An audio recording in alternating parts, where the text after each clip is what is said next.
Assalamualaikum warahmatullahi wabarakatuh. Nama saya Rara Yufasa Dewatri dengan NIM 20051204059. Akan menjelaskan standarisasi jaringan komputer dengan dosen pengampu Bapak Agus Prihanto STMKOM. Bahasan yang akan dibahas mengenai standarisasi jaringan, OSI model, TCP dan UDP, serta manfaat. Yang pertama, standarisasi jaringan. Konsep standarisasi jaringan ada dua. Yang pertama, merupakan sebuah aturan main atau protokol yang digunakan agar semua hal atau pekerjaan dapat berjalan baik. Yang kedua, pentingnya standarisasi adalah untuk menjamin interoperabilitas antar perangkat keras dan perangkat lunak yang digunakan. Beberapa organisasi yang concern dengan perkembangan standar teknologi, telekomunikasi, dan data internasional. Ada yang pertama, International Standards Organization atau ISO. Yang kedua ada International Telecommunication Union Telecommunication Standard Section atau ITUT. Kemudian yang ketiga ada American National Standards Institute. Yang keempat ada Institute of Electrical and Electronic Engineers. Dan yang kelima ada Electronic Industries Association. Selain itu ada beberapa organisasi yang bersifat forum ilmiah seperti From Relay Forum dan ATM Forum. Kemudian ada pula organisasi yang berfungsi sebagai agen regulasi, misalnya saja Federal Communication Commission atau FCC. Yang kedua, OSI model, Open System Interconnection. Open System Interconnection adalah standar komunikasi yang diterapkan di dalam jaringan komputer. Model referensi OSI menggambarkan bagaimana informasi dari suatu software aplikasi di sebuah komputer berpindah melewati sebuah media jaringan ke suatu software aplikasi di komputer lain. Model ini secara konseptual terbagi ke dalam 7 lapisan, di mana masing-masing lapisan memiliki fungsi jaringan yang spesifik. Diciptakan oleh International Organization for Standardization atau ISO yang menyediakan kerangka logika terstruktur bagaimana proses komunikasi data berinteraksi melalui jaringan. Standar ini dikembangkan untuk industri komputer agar komputer dapat berkomunikasi pada jaringan yang berbeda secara efisien. 7 layers OSI. Setiap layer bertanggung jawab secara khusus pada komunikasi data. Ada 7 lapisan yang ada di OSI. Yang pertama, ada application layer, yaitu lapisan yang ke-7, menjelaskan spesifikasi untuk lingkup di mana aplikasi jaringan berkomunikasi dengan layanan jaringan, bertanggung jawab atas pertukaran informasi antara program komputer. Protokol-protokol yang ada di dalamnya. Yang pertama ada HTTP, berguna untuk mentransfer dokumen dan web dalam sebuah web browser melalui www. HTTP juga merupakan protokol yang meminta dan menjawab antar klien dan server. Kemudian yang kedua ada FTP, File Transfer Protocol, protokol internet yang berjalan dalam layar aplikasi yang merupakan standar untuk mentransfer file komputer antar mesin-mesin dalam sebuah jaringan internet. Yang ketiga ada NFS, jaringan protokol yang memungkinkan pengguna di klien komputer untuk mengakses file melalui jaringan dengan cara yang sama, dengan bagaimana penyimpanan lokal yang diaksesnya. Kemudian yang keempat ada Domain Name System, digunakan untuk memberikan suatu nama domain pada sebuah alamat.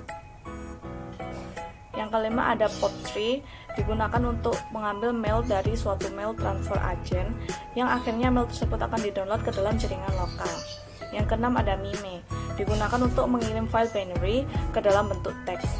Yang ketujuh ada SMB, Server Message Block, digunakan untuk mentransfer server file ke DOS dan Windows. Kemudian ada NNTP, Network News Transfer Protocol, yang digunakan untuk menerima dan mengirim newsgroup. Dan yang terakhir ada DHCP, Dynamic Configuration Protocol, di mana layanan yang memberikan nomor IP kepada komputer yang meminta secara otomatis. Kemudian selanjutnya ada Presentation Layer, lapisan ke-6, yang berfungsi untuk mentranslasikan data yang hendak ditransmisikan oleh aplikasi ke dalam format yang dapat ditransmisikan melalui jaringan. Protokol-protokol yang di dalamnya. Yang utama ada Telnet, protokol yang digunakan untuk akses remote masuk ke suatu host. Data berjalan secara line text. Yang kedua ada SMTP, Simple Mail Transfer Protocol, salah satu protokol yang biasa digunakan dalam pengiriman email di internet atau untuk mengirimkan data dari komputer pengirim email ke server email penerima. Yang ketiga ada SNMP, protokol yang digunakan dalam suatu manajemen jaringan. Selanjutnya ada Session Layer, lapisan kelima, yang berfungsi untuk mendefinisikan bagaimana koneksi dapat dibuat, dipelihara, atau dihancurkan. Selain itu, di level ini juga dilakukan resolusi nama. Protokol-protokol yang digunakan ada NetBIOS, berfungsi sebagai penyiaran pesan. Maksudnya, memungkinkan user mengirim pesan tunggal secara serempak ke komputer lain yang terkoneksi. Ini yang kedua ada NetBEUI, NetBIOS Extended User Interface, yang berfungsi sama dengan NetBIOS, hanya sedikit dikembangkan lagi dengan menambahkan fungsi yang memungkinkan bekerja dengan beragam perangkat keras dan perangkat lunak. Yang ketiga ada ADSP, Appletop Data Stream Protocol, berfungsi untuk memantau aliran data di antara dua komputer dan untuk memeriksa aliran data tersebut tidak terputus.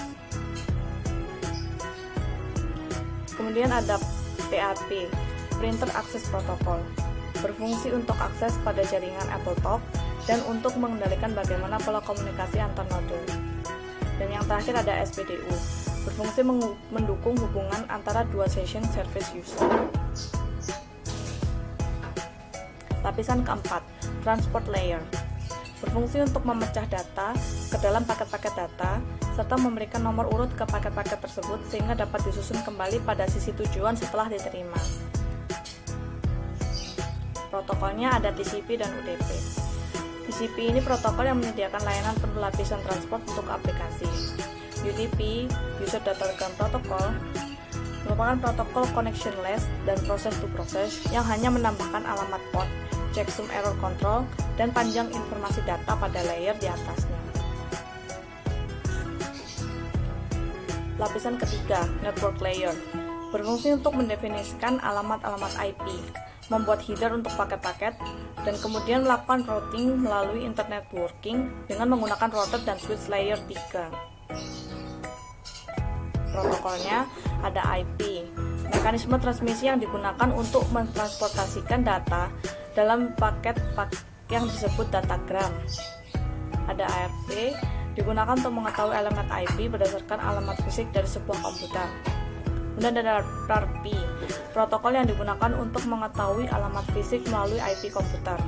Ada ICMP, mekanisme yang digunakan oleh sejumlah host untuk mengirim notifikasi datagram yang mengalami masalah pada hostnya. Kemudian ada IGMP, Internet Group Message Protocol, yang memberi fasilitas message yang simultan kepada grup penerima. Lapisan kedua, Data Link Layer, yang berfungsi untuk menentukan bagaimana bit-bit data dikelompokkan menjadi format yang disebut sebagai frame. Protokolnya ada PPP dan SLIP. PPP Point-to-Point Protocol digunakan untuk point-to-point pada suatu jaringan. Kemudian SLIP digunakan untuk menyambung serial. Ini yang terakhir adalah lapisan Physical Layer, yang berfungsi untuk mendefinisikan media transmisi jaringan, metode pensinyalan, sinkronasi bit, arsitektur jaringan, seperti halnya Ethernet atau token ring, topologi jaringan, dan pengabelan.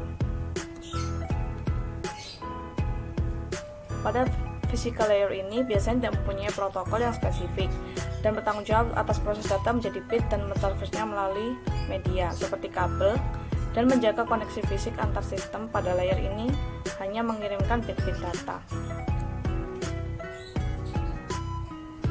Kemudian yang ketiga, TCP dan UDP, protokol yang dalam lapisan keempat, transport layer.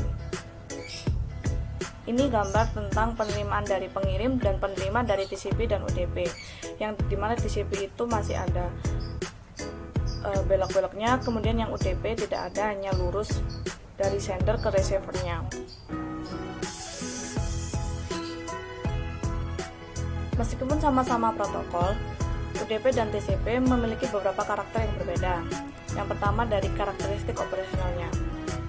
UDP karakteristik operasionalnya adalah tanpa koneksi, sehingga pesan-pesan yang ingin ditransfer oleh protokol ini bisa ditransfer begitu saja tanpa perlu mempertimbangkan hubungan konektivitas antara host dan host. TCP justru berorientasi pada sambungan. Sebelum data ditransfer oleh TCP, protokol ini akan melakukan sesi koneksi. Apabila sambungan tidak berjalan dengan lancar, otomatis TCP tidak bisa diandalkan untuk mengirim pesan sesuai kebutuhan. Kemudian menurut sistem transfer datanya, UDP bekerja secara tidak berurutan, sehingga file yang dikirim secara bersamaan tidak bisa diprediksi kapan yang sampai pertama kali. Tetapi TCP bekerja dengan cara mengirimkan data secara berurutan. Misalnya saja kita akan mengirimkan file A sampai Z. Sistem TCP memungkinkan Anda menerima file A sampai Z secara berurutan. Jadi tidak perlu merasa khawatir akan kesulitan untuk mengelola sebuah data. Kemudian dari kecepatan dengan keandalan. TCP berkaitan erat dengan keandalan, namun UDP berkonotasi pada kecepatan. Tandanya, Anda mungkin akan merasa kecewa ketika mencoba mengirimkan data. Data yang dikirim tidak bisa dipastikan sudah terkirim dengan utuh atau tidak. Itulah mengapa banyak pengguna UDP mengeluhkan data korup setelah dicek dan dibuka. Kemudian menurut port, perbedaan UDP dan TCP adalah berikutnya dengan penggunaan port. Saat menggunakan TCP, para pengguna akan menerima port dengan 16 bit dan semuanya adalah bilangan bulat. Masing-masing port memiliki angka yang berbeda dan unik. Berbeda dengan TCP, port yang digunakan pada UDP diklasifikasikan pada 3 jenis, di mana pengguna bisa memilih untuk menggunakan port tipe apa, entah itu port terdaftar, port terkenal, atau port ephemeral. Masing-masing port tentunya memiliki karakter angka yang berbeda dan sangat unik. Yang terakhir ada manfaat, kegunaan dari standarisasi jaringan. Di sini ada 4. Yang pertama, dapat digunakan. Untuk sebuah hardware harusnya memiliki sebuah standarisasi untuk dapat digunakan oleh banyak orang. Kemudian mudah dalam pekerjaan. Standarisasi dapat membantu kita dalam berbagai pekerjaan. Contohnya, dalam pembuatan kabel jenis track, kita bisa menggunakan T568A. Mudah dalam berkomunikasi. Sebuah standarisasi harus dibangun dan diberlakukan secara umum untuk memudahkan komunikasi antara satu dengan yang lainnya. Dan yang terakhir adalah OSI model yang saya jelaskan tadi. Beberapa keuntungan model OSI adalah mengadakan standarisasi interface dan mengurangi kerumitan dalam perancangan. Akhir kata dari saya, ini adalah referensi yang saya gunakan dalam membuat materi ini. Terima kasih telah mendengarkan sampai akhir. Saya mohon maaf bila ada salah kata. Wassalamualaikum warahmatullahi wabarakatuh.